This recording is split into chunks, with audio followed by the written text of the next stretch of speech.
ফরাসি president Emmanuel মাখো এখন ডুবন্ত তরীর অধিনায়ক। নিজ দেশেই বেকায়দায় থাকা এই রাষ্ট্রনায়ক পররাষ্ট্রনীতি নিয়েও মার খাচ্ছেন। মধ্যপ্রাচ্যে দেশটির আগের প্রভাব আর নেই। কিছুদিন আগে ইসরায়েলের বিরুদ্ধে কঠোর হওয়ার ঘোষণা দিয়েও শেষ পর্যন্ত নতি স্বীকার করেছেন মাখো। এবার আফ্রিকা মহাদেশেও ধরা খেল ফ্রান্স।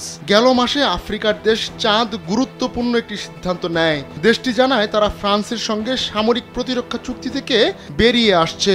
চাঁদের পররাষ্ট্রমন্ত্রী আব্দের রহমান কোলামাল্লা মন্ত্রণালয়ের ফেসবুক পেজে একটি আনুষ্ঠানিক বিবৃতিতে ঘোষণা দেন।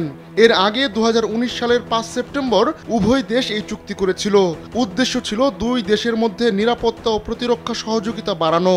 এলো ভিশন মুশকিল আসান অফার। যে কোনো ব্র্যান্ডের পুরনো ফ্রিজ নিয়ে চলে আসুন ভিশন শোরুমে আর নিয়ে যান নতুন ভিশন ফ্রিজ 20% পর্যন্ত ছাড়। কিন্তু চাঁদ হঠাৎ করে ফ্রান্সের হাতছাড়া এটিকে পুরো আফ্রিকা মহাদেশের জন্য ঐতিহাসিক টার্নিং পয়েন্ট হিসেবে বর্ণনা করা হচ্ছে।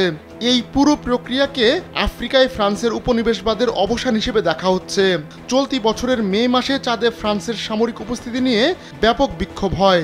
দেশটির জনগণের ভাষায় সুরক্ষা ও সহযোগিতার নামে নিজেদের স্বার্থ ও নব্য উপনিবেশবাদের আকাঙ্ক্ষা বাস্তবায়ন করছে ফ্রান্স। এরপরই ফ্রান্সকে নিজ দেশ থেকে তাড়াতে ঐতিহাসিক এই সিদ্ধান্ত নিল চাঁদ।